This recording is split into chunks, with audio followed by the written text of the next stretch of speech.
বন্ধুরা, এই গরমে শরীরকে কি আরাম দিতে চাও? আরাম দিতে হলে চলো যাই একদম কুল কুল আইসক্রিম ভাবে একদম ঠান্ডা দই বসাবো। বন্ধুরা, আজকে আমি একদম ঠান্ডা আইসক্রিম দই তোমাদের সঙ্গে শেয়ার করব।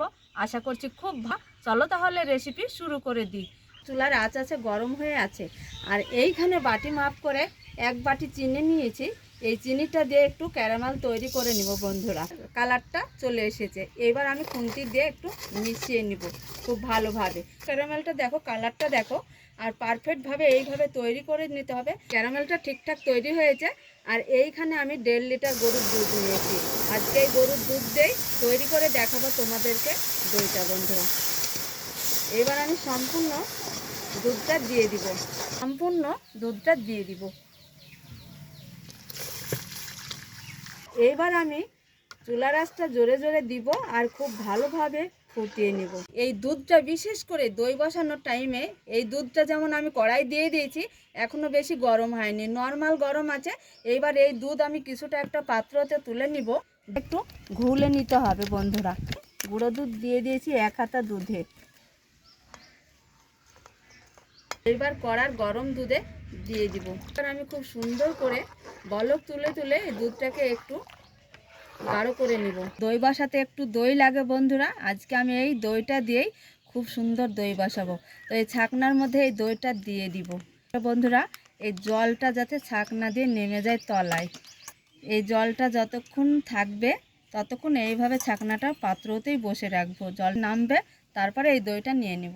বন্ধুরা দেখো, দুধে বলক তুলে তুলে দুধটাকে খুব সুন্দর করে ফুটিয়ে নিয়েছি। সুন্দর সেন্ট আসে দুধে বলক আসার পর, আর সুন্দর একটা সুগন্ধ আছে ক্যারামেলের। বন্ধুরা, এইবার নামিয়ে নিব, নিয়ে ঠান্ডা করব, তাও তোমাদের দেখাবো। দুধটাকে খুব সুন্দর করে এইভাবে ঠান্ডা করে নিতে হবে। আর এই যে দুধ দিয়ে যে এই যে ফানা ফানা উঠবে, দোকানের যে দইটা আমরা কিনে খাই বন্ধুরা, দেখবে মাথাটা দেখে খেতে চাচির মতো লাগে, আর খেতে খুব স্বাদ লাগে, ভালো লাগে। এই যে দেখো বন্ধুরা, বাটির নিচে তলায় জলটা ঝরেছে, আর ছাকনার দইটা নিয়ে নিব। এই জলটাকে কিন্তু সাইডে আমি ফেলে দিব। দইটা বাটিতে আবারও নিয়ে নিব। এই দইটা কিন্তু খুব ভালোভাবে একটা চামচ দিয়ে বাটির সঙ্গে একদম মেল্ট করে নিতে হবে। দইটা কিন্তু খুব ভালো হবে, খেতে ভালো লাগবে। তো বন্ধুরা দেখো, গরম দুধটাকে আমি খুব সুন্দর করে নাড়াচাড়া দিয়ে একদম ঠান্ডা করে নিয়েছি, মেল্ট করে নিয়েছি। দই বসাবো, তার জন্য এই দইটা দিয়ে দিব ঠান্ডা দুধে। বন্ধুরা, দইটা দিয়ে দিয়েছি। এবার খুব সুন্দর করে মিশিয়ে নিতে হবে। যত ভালো করে মেশানো হবে তত ভালো একদম পারফেক্ট দই বসবে।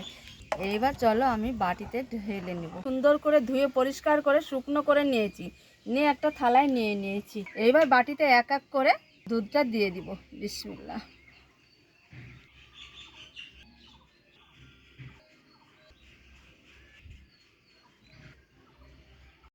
বাটিতে আমি সবগুলোনে খুব সুন্দরভাবে একদম দিয়ে দিয়েছি। আর এইখানে থালাতে বাটিটা বসিয়ে রেখেছি। আর এইখানে দেখো, আমার বাকি একটু ছিল, দুটো গ্লাসে আমি একদম গ্লাস ভর্তি করে দিয়েছি। আর একটা বাটিতে সব দইগুলা একসঙ্গে আমি বসিয়ে তোমাদের দেখাবো। বন্ধুরা,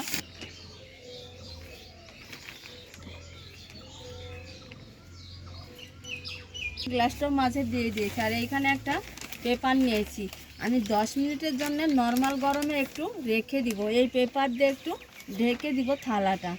একটু নর্মাল গরম ধরিয়ে নিব, তারপর আমি একদম ফ্রিজে রেখে দিব 5 থেকে 6 ঘন্টার জন্যে। দেখো, একদিন পর ফিরে এলাম। এই যে দইটা একদম আইসক্রিমের মতো ঠান্ডা করে একদম সেট হয়ে বসে গেছে। বন্ধুরা, দারুণ স্বাদের এই আইসক্রিম দইটা হয়েছে বন্ধুরা। আর একদম খুব পারফেক্টভাবে তৈরি করতে পারো তোমরা এইভাবেও বাড়িতে।